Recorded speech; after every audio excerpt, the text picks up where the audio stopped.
মির্চি বাংলার বিশেষ নিবেদন কালী কথা, আপনার সঙ্গে জগন্নাথ বসু।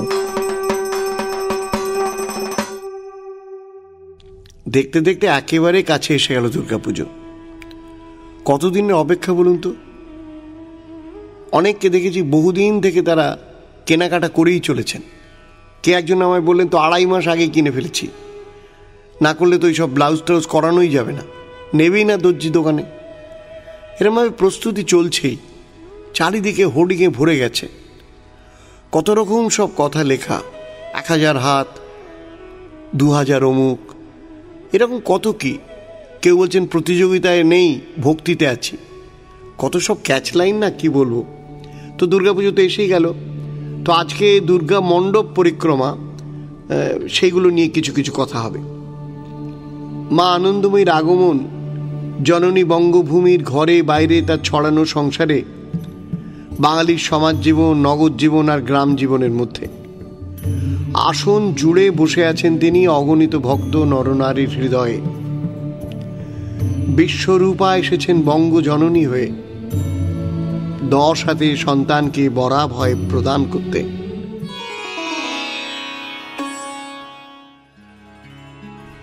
চণ্ডী মণ্ডপের আঙিনায় আনন্দময়ীর আগমনে এক অতুল অপার্থিব আনন্দ। সব কিছুরই আধার ওই দেবী প্রতিমা।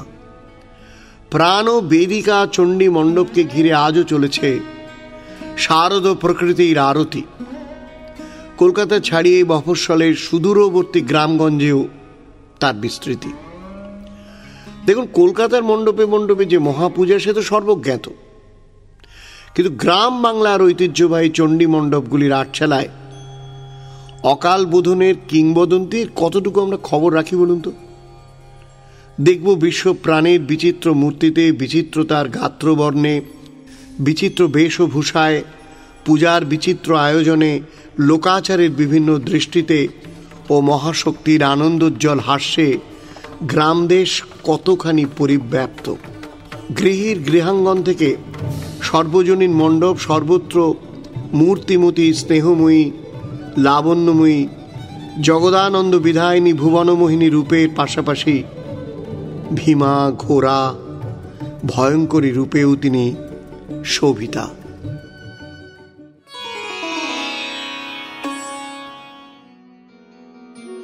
ওগো মা, তোমায় দেখে দেখে আঁখি না ফেরে, তোমার দুয়ার আজি খুলে গেছে সোনার মন্দিরে। গ্রাম বাংলার পূজা পরিক্রমা একটু বেরোনো যাক। এগোতে এগোতে দেখি চলে এসেছি বর্ধমানের ক্ষীরগ্রাম। এখানে দেবী যোগাদ্দা, সতীপীঠের অধিষ্ঠাত্রী, যে পুঁথি অবলম্বনে এখানে পূজা হয় সেই যোগাদ্দা বন্দনায় কি বলা হচ্ছে দেখুন।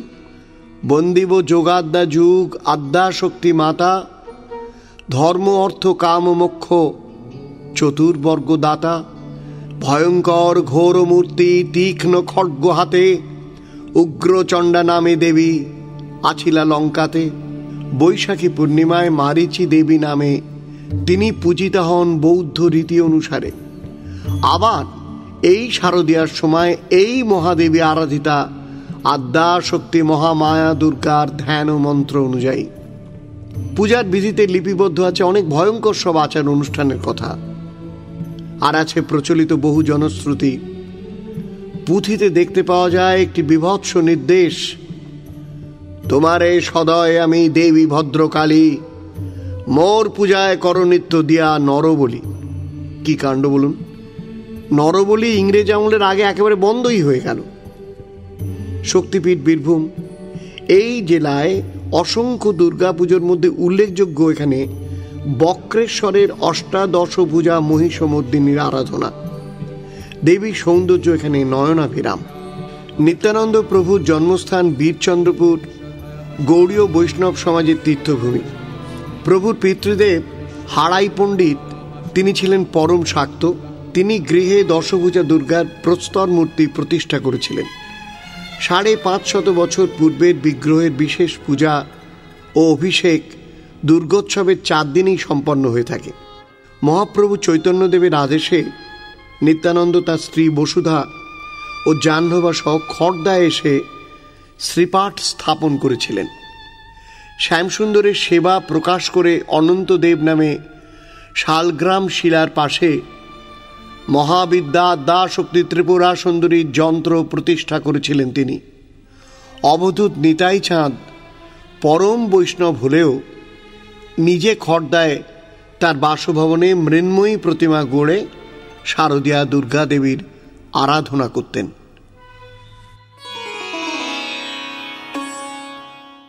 আমি প্রভু নিত্যানন্দের কথা বলছিলাম। তিনি খড়দায় এসে শ্রীপাঠ স্থাপন করলেন এবং শ্যামসুন্দরের সেবা প্রকাশ করে অনন্তদেব নামে শালগ্রাম শিলার পাশে মহাবিদ্যা আদ্যাশক্তি ত্রিপুরা সুন্দরীর যন্ত্র প্রতিষ্ঠা করলেন।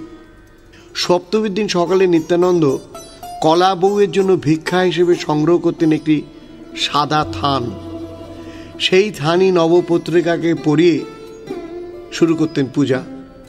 নিত্যানন্দ বংশীয় গোস্বামীগণের সেই ধারা এখনো পর্যন্ত শ্যামসুন্দরের মন্দিরে গেলে দেখতে পাওয়া যায়। শ্রীপাঠ খড়দায় গোস্বামী বংশের বাড়ির দুর্গাপূজায় অধিষ্ঠিতা কলা বউকে আজও সিঁদুর দিয়ে থান পরানো হয়। শ্রী চৈতন্য ভাগবতকার শ্রীল বৃন্দাবন দাস ঠাকুরের শ্রীপাঠ দেনুর। এই ধাম শাক্ত বৈষ্ণবের মহামিলন ক্ষেত্র। এখানে দশভুজা মহিষমর্দিনী কোষ্ঠী পাথরের দেবীর রূপ এখানে বৈষ্ণবী। এই রূপে মাতৃ অর্চনার ঐতিহ্য আজও অম্লান।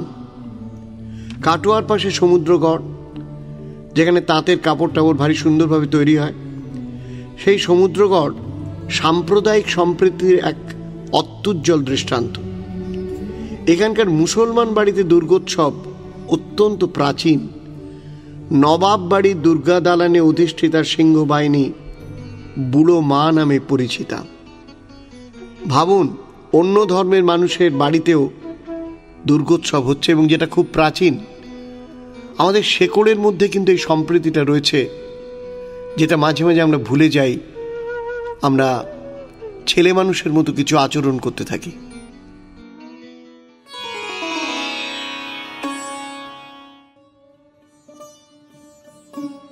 কলকাতা শহরের যে বড় বড় দুর্গা মণ্ডপ, বিশাল বিশাল বিজ্ঞাপন, বিশাল বিশাল সব মণ্ডপ, নিরাপত্তা বেষ্টনী, কত রকম কি, সেগুলোর কথা তো আমরা জানি।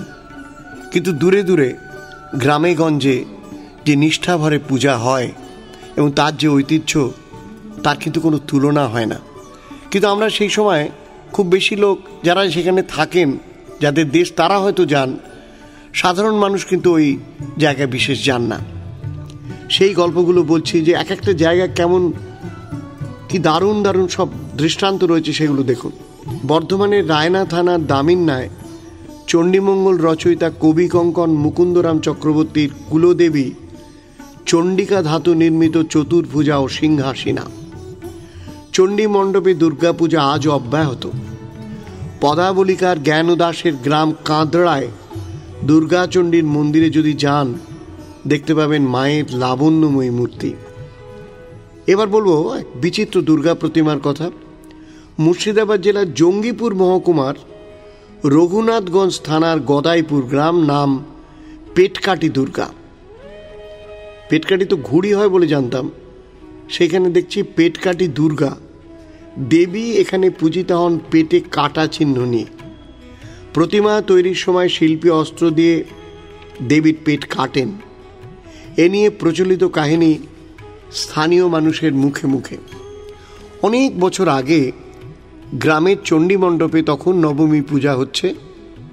মন্দিরের সামনে থেকে ওই সময় এক বালিকা হঠাৎ হারিয়ে যায়। চারদিকে খোঁজ করার পরও তাকে আর পাওয়া যায় না।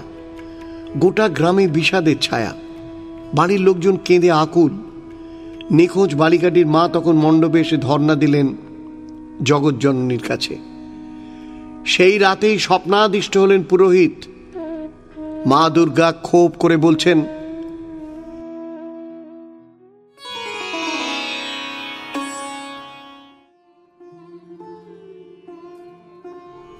শাস্ত্রীয় বিধি অনুযায়ী নবমী পূজার দিন ঠিক মতো তাকে ভোগ উৎসর্গ করা হয়নি। তাই তিনি ক্ষুধায় কাতর হয়ে ক্ষোভে এই শিশু বালিকাটিকে জ্যান্ত গিলে নিয়েছেন। তিনি আরো বললেন, এখনো পেটে জ্যান্ত হয়ে সে রয়েছে। আবার যদি পূজা ও ভোগ দেয়া হয় তবেই মেয়েকে ফিরে পাওয়া যাবে। তো সাংঘাতিক গল্প। দশমীর ব্রাহ্ম মুহূর্ত থেকে নবমীর পূজা ও ভোগ পুনরায় শুরু হলো। এবার দেবী প্রসন্না হলেন। ভোগ আরতির সময় পেট চিরে বেরিয়ে এলো সেই জীবন্ত বালিকা। স্তম্ভিত হয়ে গেল গায়ের মানুষ। সেই থেকে সেই পরমা জননীকে পূজা করা হয় পেট কাটা অবস্থায়। মুর্শিদাবাদে এই পেটকাটি দুর্গার খুবই কিন্তু নাম। ওই জেলার রানীনগর থানার ইসলামপুর গ্রামে 22 মূর্তির দুর্গা প্রতিমা একেবারে ভিন্ন রূপের, যা 22 মূর্তির দুর্গোৎসব নামেই পরিচিত। পরিবার সমন্বিতা দশভুজা সিংহ বাহিনী দুর্গা মূর্তি তো আছেনই, সঙ্গে রয়েছেন ব্যাঘ্রচর্ম পরিহিত মহাদেব, তার দুপাশে 2 অনুচর নন্দী ভৃঙ্গি, গরুড়ের ওপর নারায়ণ ও ব্রহ্মা, আর দাঁড়িয়ে থাকা কার্তিক গণেশের পাশে জয়া ও বিজয়া। কান্দি মহকুমার নবগ্রামে আরাধনা হয় এই পদ্মাসনা দশভুজা।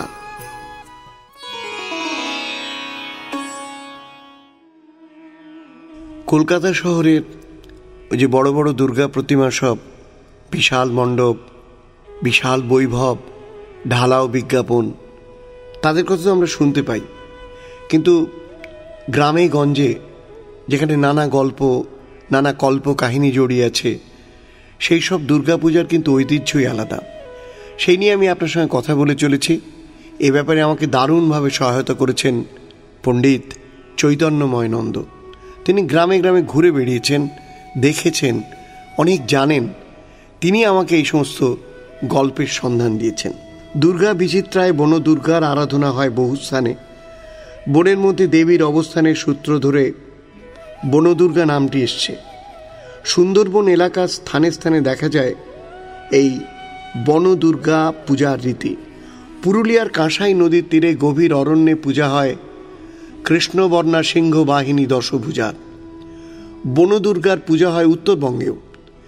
এই চিন্ময়ী মহাশক্তি কোথাও আবার সিংহ ব্যাঘ্র উভয় বাহিনী। জলপাইগুড়ির ময়নাগুড়ির কাছে পদমতি গ্রামে বনদুর্গার পূজাটি বেশ প্রাচীন।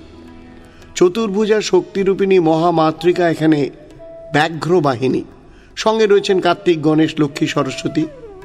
কেউ কেউ এই দেবীকে আবার বলেন ভাণ্ড বলি। উল্লেখযোগ্য, এই পদমতিতে মা পূজা পান বিজয়া দশমীতে। কোচবিহারে রাজবাড়ির পূজা হয় মহাসমারোহে। এখানে ওই বনদুর্গার প্রভাব রয়েছে। রক্তবর্ণা দশপ্রহরণধারিণী রাজ রাজেশ্বরীর দুপাশে বিরাজমান রয়েছে ব্যাঘ্র সিংহ 2। মা কিন্তু আসেন একা। মেখলিগঞ্জের পূজিতা ব্যাঘ্র বাহিনী শুধুই দ্বিভুজা। এখানে আবার দেবী আশ্চর্য আরাধিতা হন একাদশী থেকে। দ্বিভুজা দুর্গার দর্শন পাই চুঁচুড়ার পাঠক গলিতে অবস্থিত সেনবাড়ি ও ষণ্ডেশ্বর তলার দত্ত পরিবারে। দ্বিভুজা দুর্গা অভয় দুর্গা নামে প্রতি বছর সাড়ম্বরে পূজিত হন। পদ্মাসনা বরভয় দায়িনী দেবী এখানে সপরিবারে বিরাজ করলেও অনুপস্থিত মহিষাসুর ও সিংহ। এক এক জায়গায় এক একভাবে দেবী পূজিতা হচ্ছেন। নদিয়া জেলার কৃষ্ণগঞ্জ থানার সবাখালী গ্রামের রায়চৌধুরী বাড়ির দুর্গামূর্তিও ওই দশভুজা নয়, দ্বিভুজা। আচ্ছা, ব্রাহ্মণ পুরোহিত ছাড়া দুর্গাপূজা ভাবা যায় কি?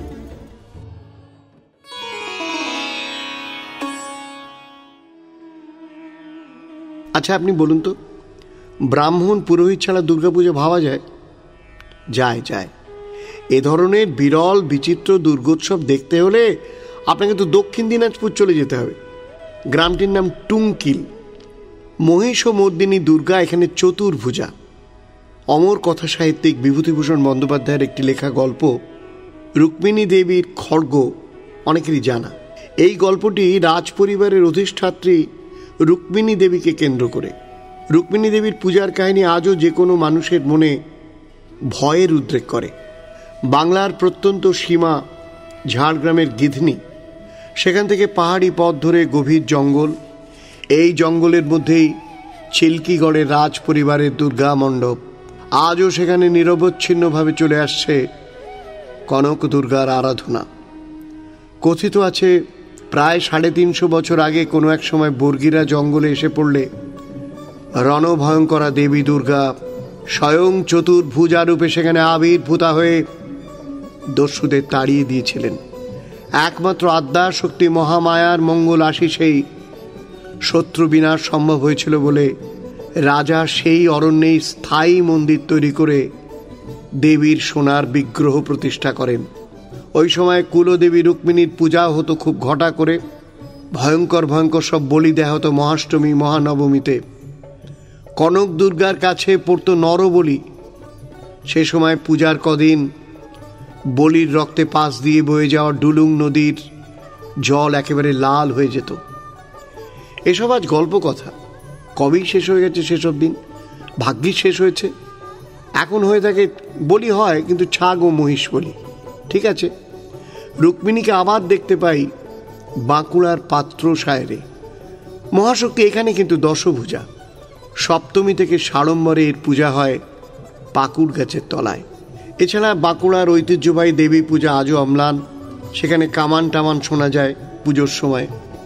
দক্ষিণ 24 পরগনা ক্যানিংয়ের ভট্টাচার্য পরিবারের পুজো 400 বছরের। এখানেও প্রতিমা প্রাচীন ও নানা বৈশিষ্ট্যে ভরা। দেবীর মুখ আবার এখানে ঘোর কালো, গাত্রবর্ণ আবার লালচে গোলাপি। দিব্য দীপ্তিময় ভগবতীর এই রূপ কেন, এ নিয়ে অনেক কাহিনী, অনেক কিছু রয়েছে। আবার ঘাটাল মহকুমার উত্তরে ঝুমি নদীর ধারে এক সম্পন্ন পল্লী দীর্ঘগ্রাম, সেখানকার পুজো 250 বছর ধরে নিরবচ্ছিন্নভাবে হয়ে আসছে। বৈষ্ণব তীর্থ নবদ্বীপের কয়েকটি পূজার অনুষ্ঠান খুব প্রাচীন। জগন্নাথ তলায় ভট্টাচার্য বাড়ির দুর্গামূর্তি গাত্রবর্ণ লাল, এসব নিয়েও প্রবাদ রয়েছে। মেদিনীপুর শহরের উপকণ্ঠে ভাদুতলা, সেখানেও একটা ইতিহাস প্রসিদ্ধ পুজো রয়েছে। এই যে নব নব রূপে, নব নব সাজে, নব নবভাবে এই বঙ্গের দিকে দিকে ভদ্রাসনে বিশ্ব জননীর পূজা চলছে, এক অদ্ভুত ব্যাপার। আসুন মহাশক্তির আনন্দে জাতি বর্ণ শ্রেণীর বিভেদ ভেঙে সর্বাঙ্গীন কল্যাণের পথে সম্মিলিতভাবে আমরা এগিয়ে যাই। মাতৃশক্তিতে শক্তিমান হয়ে আমাদের অতীতের গৌরব আবার ফিরিয়ে আনি। মা দুর্গার আশীর্বাদী হাত আপনার মাথায় পড়ুক। খুব ভালো থাকুন, আনন্দে থাকুন, পুজো খুব ভালো কাটুক আপনার। শুনছিলেন কালী কথা, সঙ্গে ছিলেন জগন্নাথ বসু। মির্চি 98.3 প্রভাতী অনুষ্ঠানের অংশবিশেষ দিয়ে সাজানো আমাদের এই বিশেষ অনুষ্ঠান কালী কথা, যা আপনি শুনতে পারবেন শুধুমাত্র মির্চি বাংলা ইউটিউব চ্যানেল এবং গানা অ্যাপে। সাবস্ক্রাইব করুন গানা অ্যাপে।